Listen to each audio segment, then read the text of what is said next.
Selamat datang di channel Saham Cuan. Sebelum kita mulai, perlu saya ingatkan kembali. Video ini sepenuhnya hanya untuk edukasi, bukan merupakan ajakan untuk membeli atau menjual saham tertentu. Semua keputusan investasi ada di tangan Anda masing-masing. Saya harap pembahasan kali ini bisa menambah wawasan teman-teman semua, khususnya tentang analisa fundamental sebuah perusahaan di sektor media dan periklanan digital.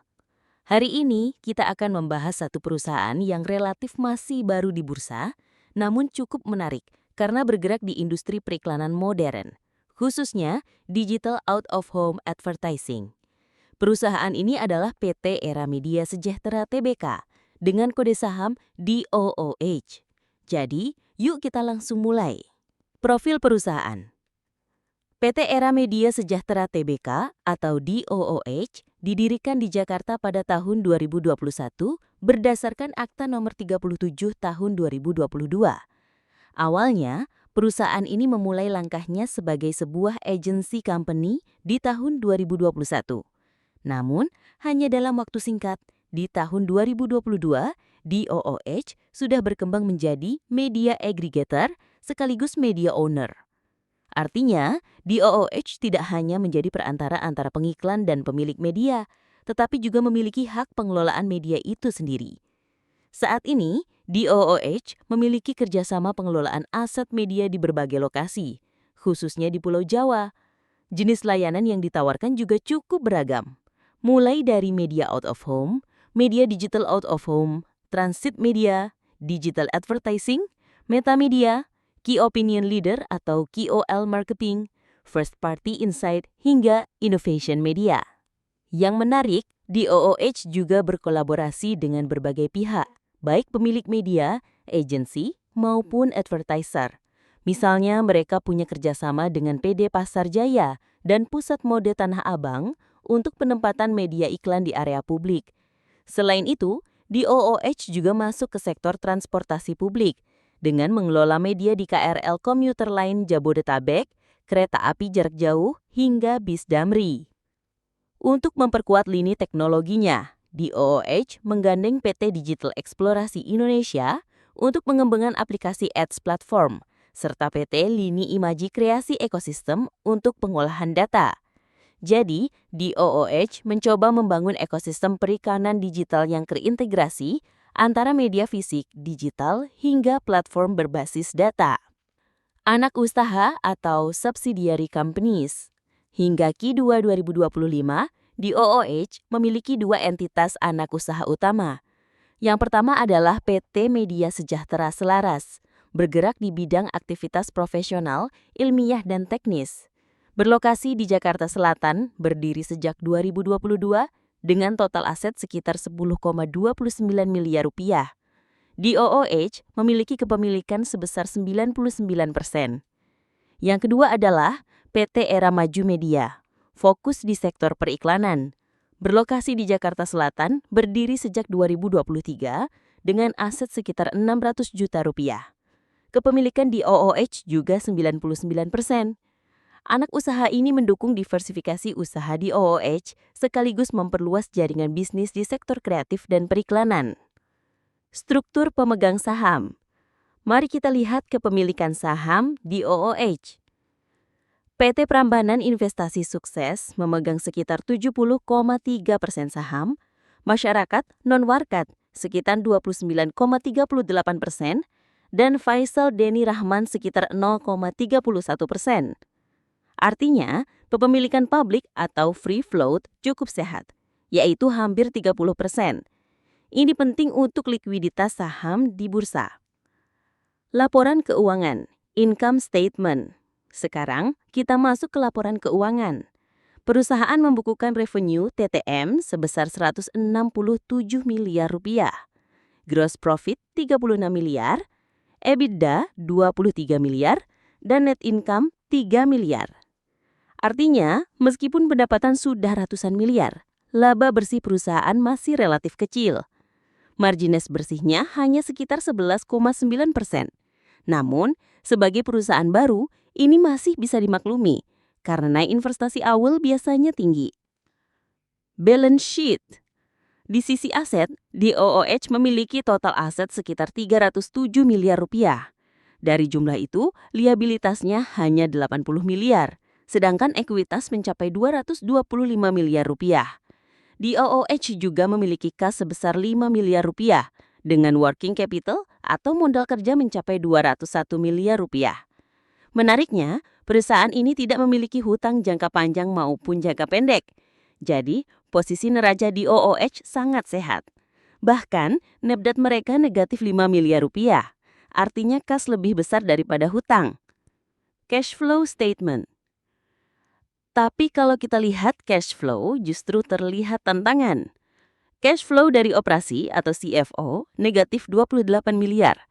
Cash flow dari investasi atau CFI juga negatif 23 miliar. Namun cash flow dari pendanaan atau CFF positif 34 miliar. Capital expenditure 12 miliar. Dan free cash flow negatif 40 miliar rupiah. Artinya, secara operasional perusahaan masih membakar kas dan sangat bergantung pada pendanaan eksternal untuk menutup kekurangan tersebut. Profitability atau profitabilitas. Gross profit margin 35,7%. Operating profit margin 15,1%. Net profit margin 11,2%. Angka margin ini cukup baik untuk perusahaan baru, tapi laba bersih masih tipis. Pertumbuhan DOOH luar biasa di 2025. Revenue tumbuh 92% year on year. Gross profit naik 57%, net income naik 10%. Jadi ada peningkatan penjualan yang signifikan, meskipun profitabilitas masih terbatas. Valuasi saham. Sekarang kita masuk ke valuasi. Dengan market cap 1,258 triliun rupiah, saham DOOH saat ini dihargai cukup premium.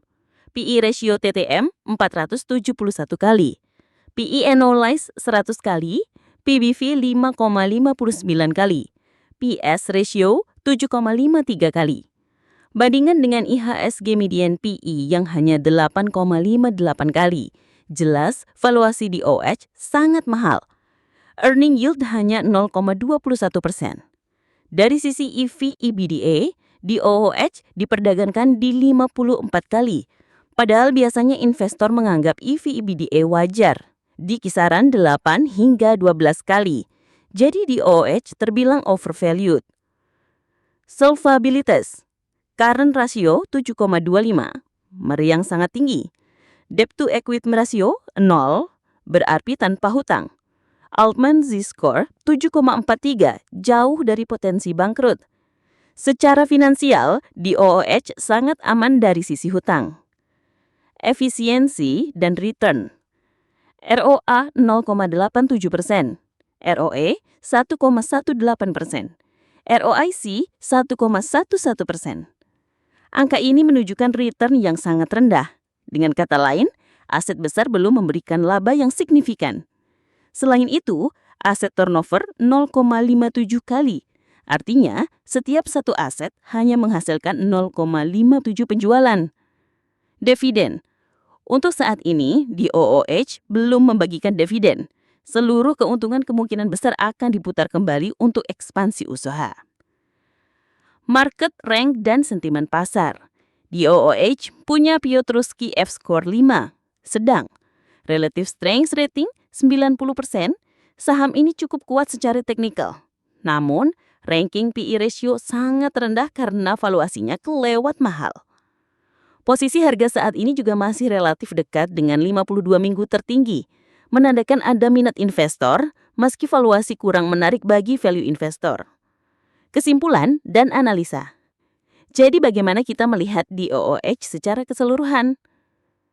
Kelebihan DOOH.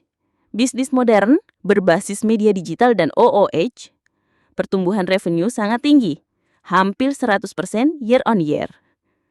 Neraca sehat tanpa hutang, prospek industri iklan digital dan OOH di Indonesia masih luas.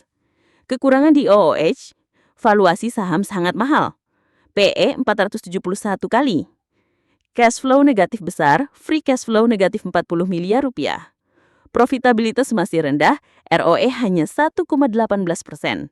Bergantung pada pendanaan untuk menutup arus kas negatif. Kesimpulannya, DOOH adalah perusahaan dengan prospek bisnis yang menarik, tetapi valuasi sahamnya saat ini sangat premium. Untuk investor jangka panjang, perlu berhati-hati karena harga saham tidak sebanding dengan kinerja fundamental saat ini. Namun untuk trader yang melihat momentum, DOOH bisa saja tetap menarik karena sentimen pasar di sektor digital advertising masih kuat.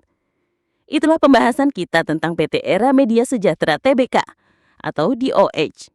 Semoga analisa ini bisa menambah wawasan teman-teman semua dan ingat, ini bukan rekomendasi beli atau jual. Kalau teman-teman suka dengan analisa mendalam seperti ini, jangan lupa like, share, dan subscribe channel Saham Cuan supaya tidak ketinggalan update analisa saham lainnya. Terima kasih sudah menonton dan sampai jumpa di video berikutnya.